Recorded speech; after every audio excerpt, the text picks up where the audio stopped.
to path along the rock-strewn road and set my mind to musing in the warmth of my soul. During a quiet day in winter, where the sun doth come and go, the wind is briskly blowing and somewhat cold, I set out. I cannot see but think of this time of year, a time that begs to bundle mittens and hats, perhaps even snowshoes and all manner of cold weather gear. But as I gaze along the way, there is not much to show the nature of this day in this bare place.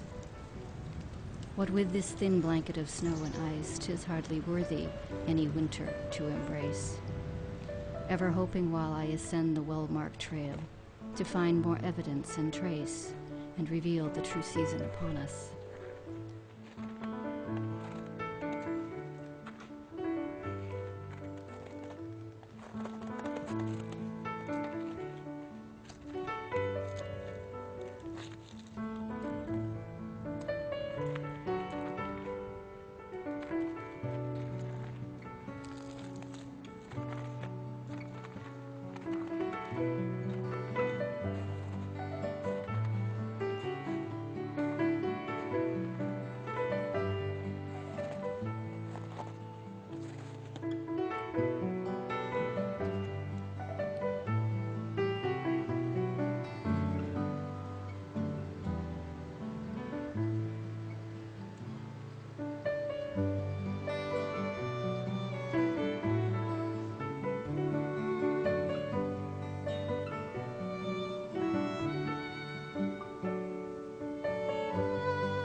So sturdy these stone walls guiding me along, willful built by rough and calloused hands, to pen the sheep and claim this land forever.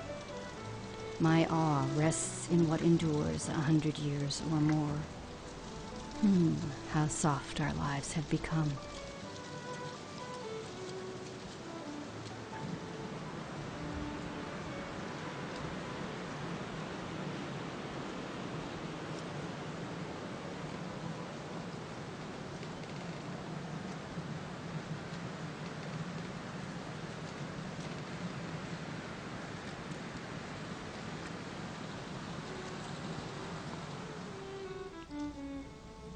The old path paved with massive age rock, boulders laid bare by ceaseless tread, inlaid and winding ever up this ragged trail, teased and tested by weary boots and hooves, cloven and not, bearing wheels of wood, iron-rimmed and heavy, assuage the broken frames and maybe brittle bones.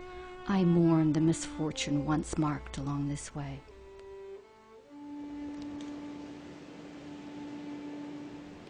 Here and there, under sparse brush and deadwood, covered by forest woolens of leaf litter and snow, speak these rubble foundations, their once live folk, of the enduring grief, the deep-felt love, of the burdens.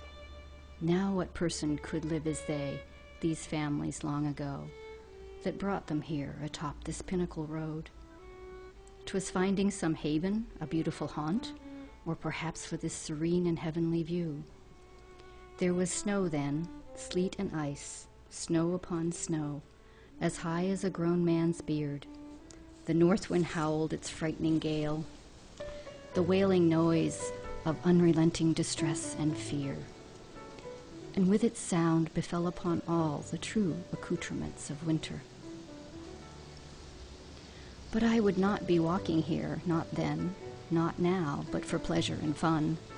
Rather they, those hardy souls, trod this way with great resolve against their fears, stung with ice needles flung in the wind, reddened faces, frozen fingers stiff and numb, with laden backs and stalwart hearts, as they, in one full breath, both blessed and cursed the winter's revenge.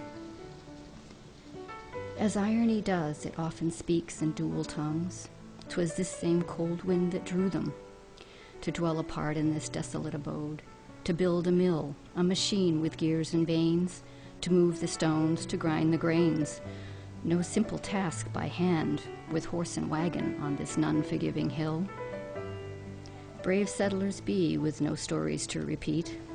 Some left unknown, and some are buried here, lost to the silent wood and the rock remains of their living, and none to reshape their buildings called home. Quietly I pray that their souls have found some peace from the needs and fears that drove them.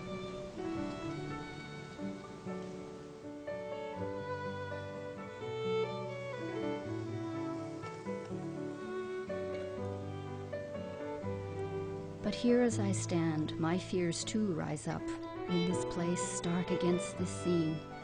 The weather mild, dreary, windy, and wet, a balmy breeze of boredom without much peril. This is not winter. This is not a winter's wrath, but only a whimper, a sob, a sorrow maybe, as the grand and horrific mutation continues.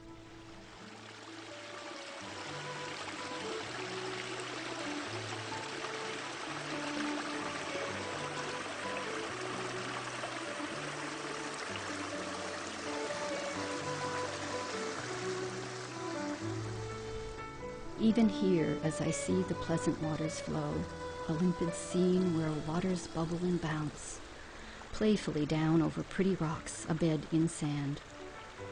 Water, cold and clear, holds all the promise of life, amazed that such could rail up and rage against us.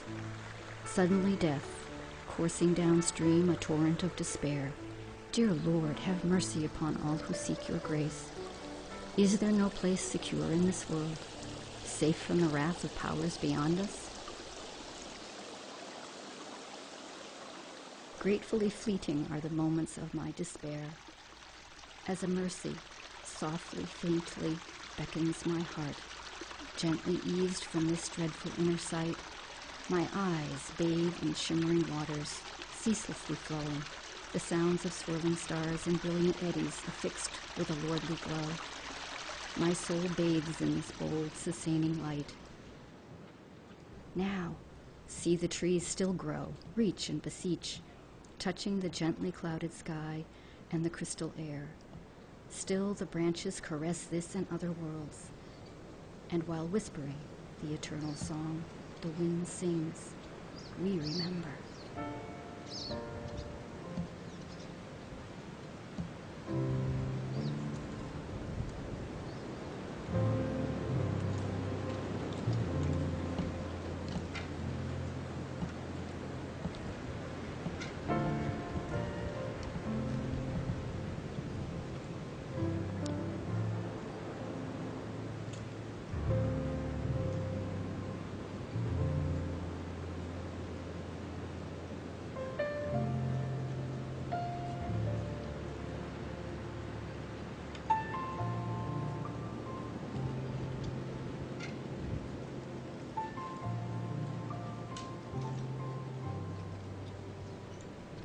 And as the winter's old straw becomes the new grass of spring, my lungs expand, filled with the warm winter air. And as I gaze out into this daunting view, the mountains in distant triumph dare remember, in everlasting eternal grace, remember.